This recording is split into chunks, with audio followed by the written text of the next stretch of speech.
Wahai orang yang berhadap dengan hati yang atas aghyar, sucikan olehmu akan hatimu. Bermaksud hati kita sedang kotor.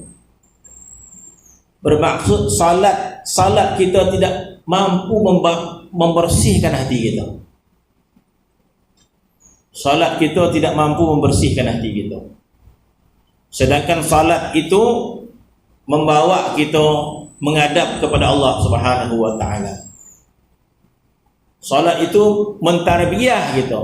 Salat itu mentarbiyah hati kita menghadap kepada Allah Subhanahu wa taala. Wahai orang yang berhadap dengan hati atas aghyar, bermaksud hatinya menghadap kepada yang lain daripada Allah, hatinya bergantung kepada yang lain daripada Allah, hatinya terpersona kepada yang lain daripada Allah. Mana menghadap kepada aghyar. Sucikan olehmu akan hatimu. Sucikan. Bagaimana kembali menghadap kepada Allah. Kembali hayati makna iyyaka na'budu wa iyyaka nasta'in. Tidaklah kita menyucikan daripada aghyar kecuali kita kembalikan diri kita kepada maksud iyyaka na'budu wa iyyaka nasta'in. Sebab iyyaka na'budu wa iyyaka nasta'in ini makna penghadapan hati kita kepada Allah. Kita bukan sekadar menghadap kepada Allah, kita berpegang kepada Allah. Kita bergantung kepada Allah.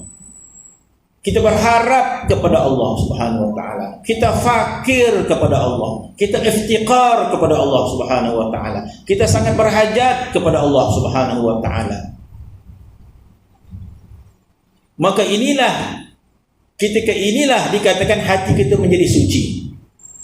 Maka sucikan olehmu akan hatimu dengan air istighfar. Maksud istighfar, kita telah melakukan kesalahan.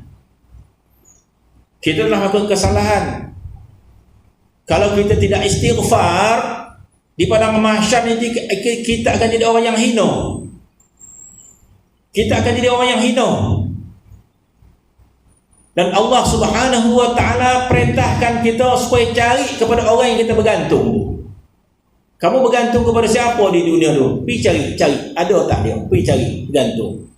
Maka kita jauh daripada Allah Subhanahu wa taala. Malang kita, rugi kita di akhirat nanti.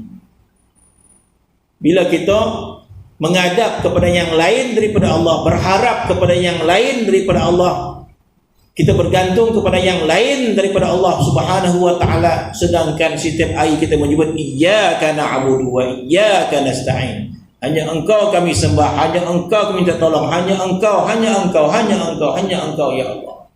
Sehingga kata-kata di lidah itu membawa hati kita, kebergantungan kita kepada Allah Subhanahu wa taala. Kita bergantung kepada Allah di dunia dan di akhirat.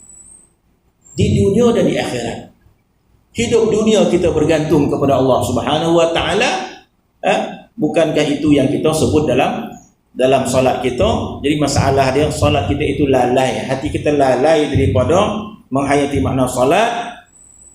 Wahai orang yang hatinya berhadap kepada aghyar selain daripada Allah, maka sucikan olehmu dengan istighfar. Jadi istighfar di sini bukan istighfar kita bermaksiat zahir, tak. Istighfar kepada kesalahan hati kita menghadap kepada yang lain daripada Allah Subhanahu wa taala, mencita-citakan yang lain daripada Allah Subhanahu wa taala. Maka sucikan hati. Mana hati kita telah pun kotor ketika itu. Sucikan hati ini dengan apa? Dengan air istighfar. Bermakna ketika itu kita istighfar bukan dengan dosa tubuh badan, tapi ke istighfar dengan kesalahan hati kita. Sebab bila kita istighfar, kita kena tujukan kesalahan apa istighfar kita itu.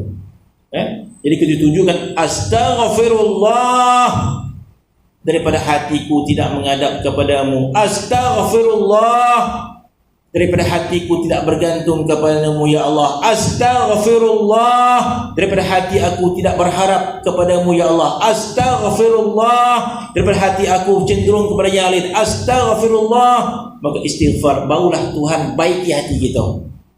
Tapi kalau kita istighfar tak tahu apa kita istighfar kan, kita tak tahu kesalahan kita, jadi bagaimana kita nak membaiki hati kita? Istighfar kita kepada kesalahan yang kita faham tersebut.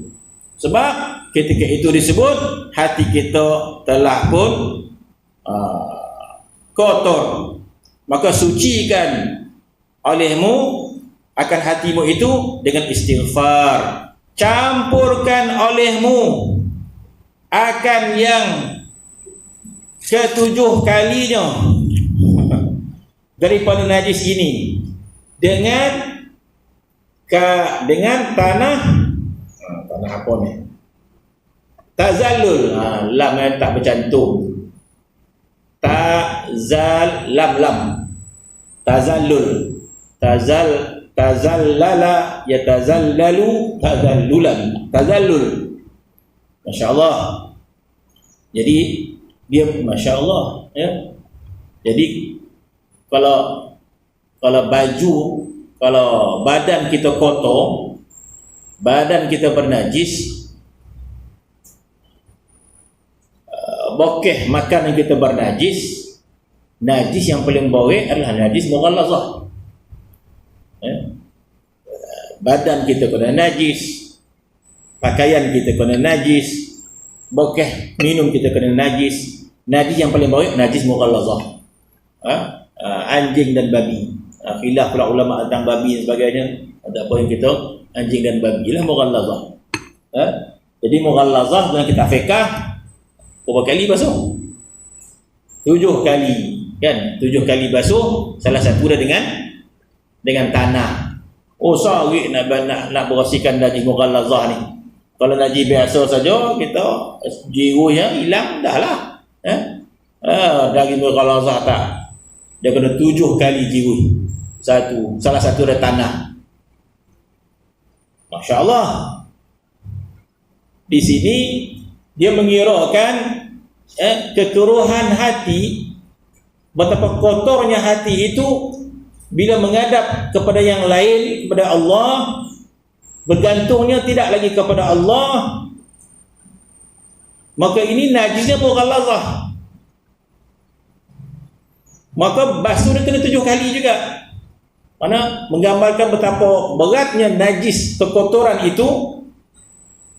Maka kita istighfar, basuh dia. Bahkan bukan dengan sekali, istighfar 7 kali. Istighfar.